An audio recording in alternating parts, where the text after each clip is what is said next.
Assalamualaikum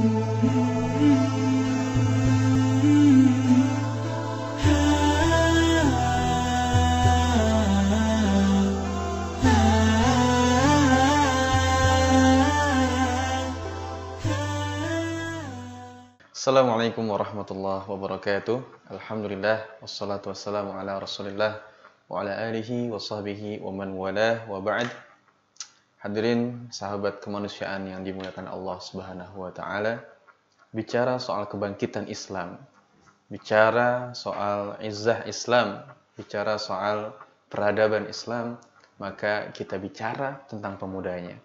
Bahkan sebagian kisah atau banyak kisah di dalam Al-Quran itu berkisah tentang generasi muda.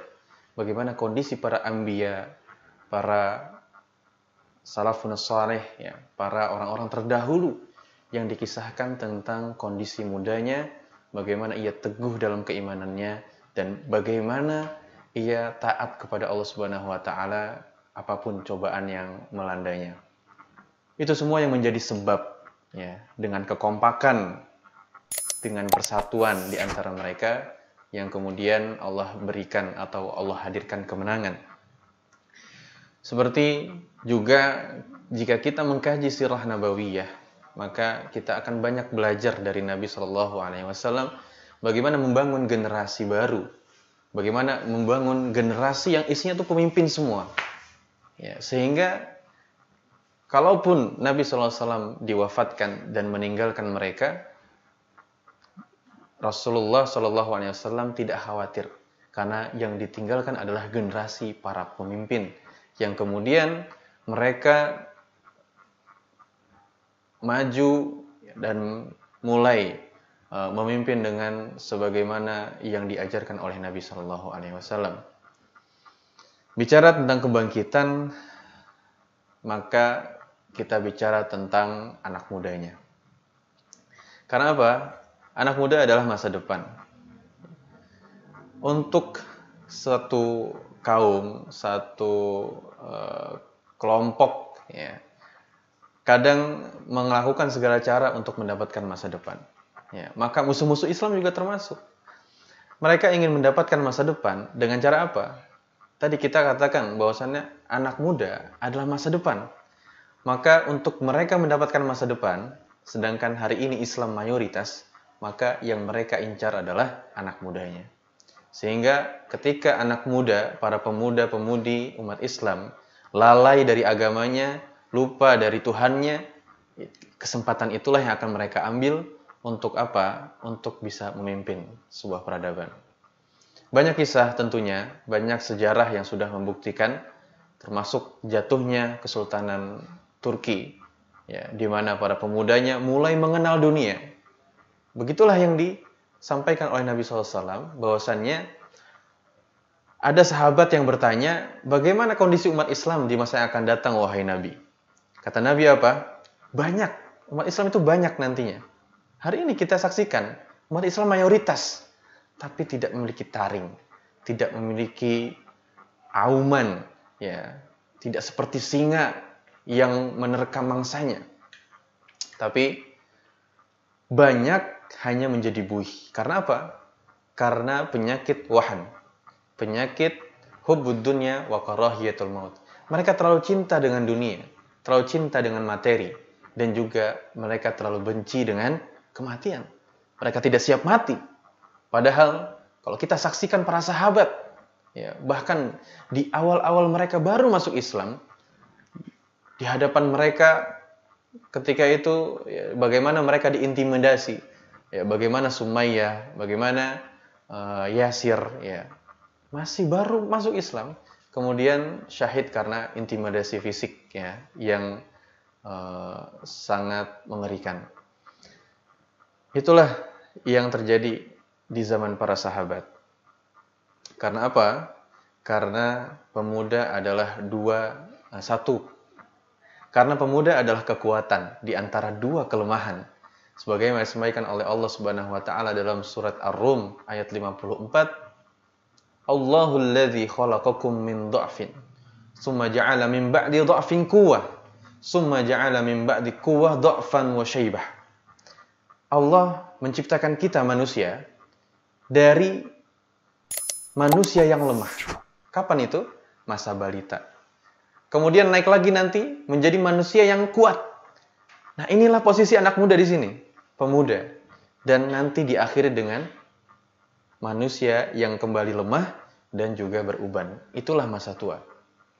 Maka pasti ada perbedaan dari setiap fasenya.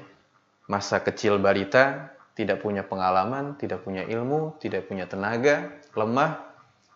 Kemudian masuk fase kuat. Meskipun ada kelebihan, yaitu tenaga dan waktu, tapi ini juga masih keropos kalau tidak diisi.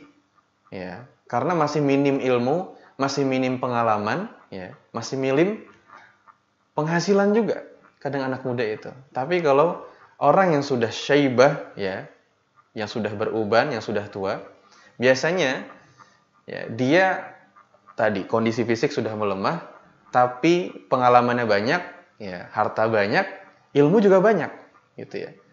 Maka harus ada kesinambungan ketika kita membicarakan kebangkitan Islam antara yang tua, yang senior, ya, dengan mereka yang masih memiliki kekuatan. Ya, kita-kita ini. Umur ya, 15, 17, 20, 25, 30. Ya, bahkan para nabi itu rata-rata diutusnya itu di umur 40. Artinya 40 tahun itu usia matang. Gitu. Dan kalau kita saksikan juga, orang-orang di sekitar Nabi SAW itu di awal-awal, termasuk 10 sahabat yang dijanjikan surga, siapa aja? Ada yang masih ingat? Jangan-jangan kita lebih hafal 10 pahlawan Avenger daripada sahabat Nabi. Ya, boleh nanti dites ya, di rumah teman-teman. 10 sahabat Nabi yang dijamin masuk surga, itu semuanya adalah masih muda. Ya. Hanya 3 yang umurnya 30 tahun ke atas. Abu Bakar As-Siddiq, Umar bin Khattab, Utsman bin Affan. Kemudian sisanya itu di bawah under 30, ya. Di bawah 30 tahun, bahkan 5 orang, ya, dari 7 orang itu masih belasan tahun, bayangkan. Sa'ad bin Abi Waqqas, ya, Thalha bin Ubaidillah, ya, dan lain sebagainya. Mereka-mereka adalah para pemuda yang Nabi pilih untuk menjadi tim elit di sekitar Nabi yang menjaga poros utama ketika dakwah Islam baru berlangsung. Ya. Mereka lah yang menjadi benteng dan pionir. Begitu juga kalau kita saksikan sahabat-sahabat ya yang kemudian diberdayakan oleh Nabi, mereka masih muda. Seperti Zaid bin Sabit misalnya. Ketika itu umurnya masih 15 tahun. Apa yang terjadi pada Zaid bin Sabit?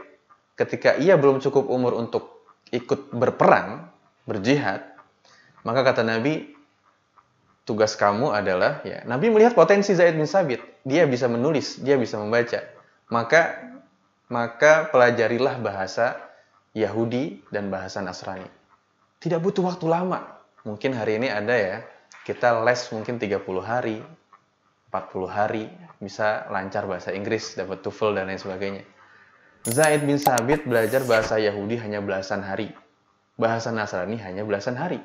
Di umur yang masih 15 ya, sampai 20 tahun, ya, atau masih belasan tahun, Zaid bin Sabit sudah menjadi translator.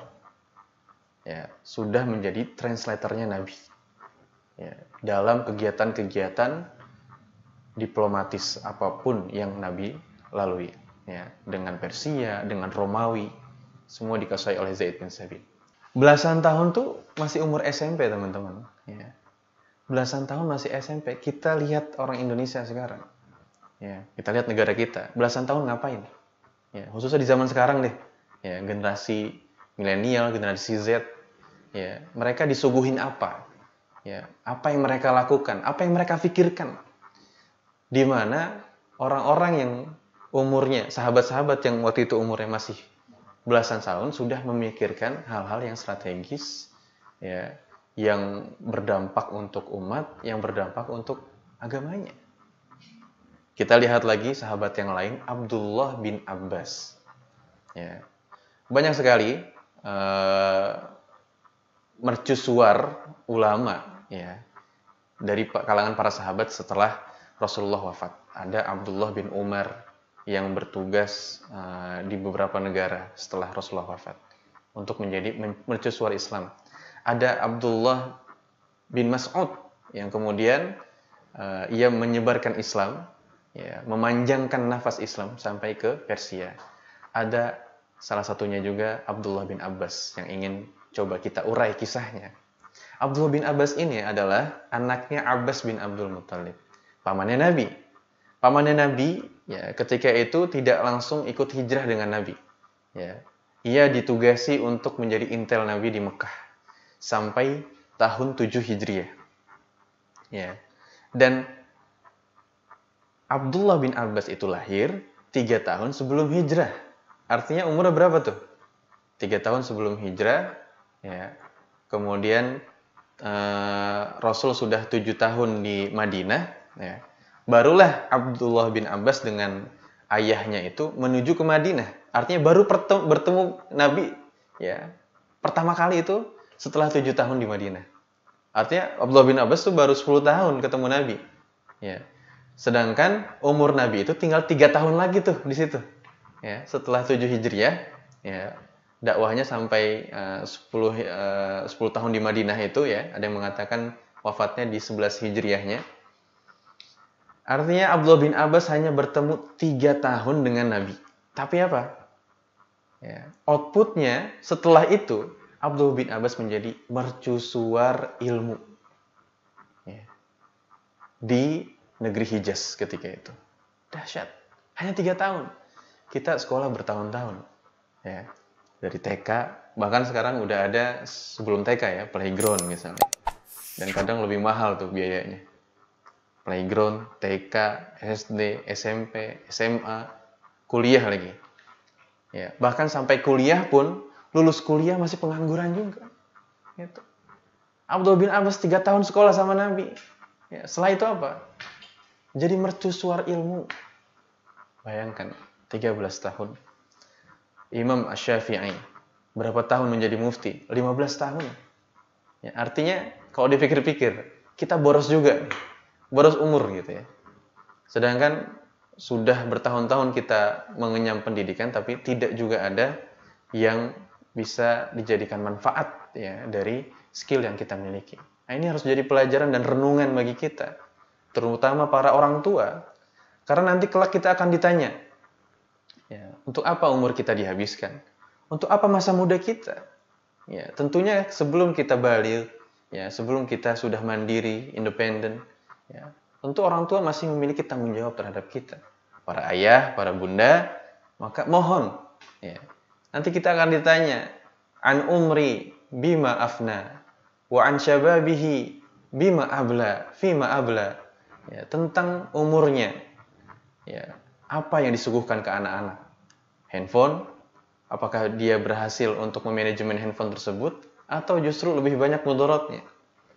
An syababihi, tentang masa mudanya, ya, jangan dibiarkan menganggur, berikan aktivitas yang menunjang dia untuk bisa menambah skill dan bisa menambah manfaat kepada lingkungan sekitarnya.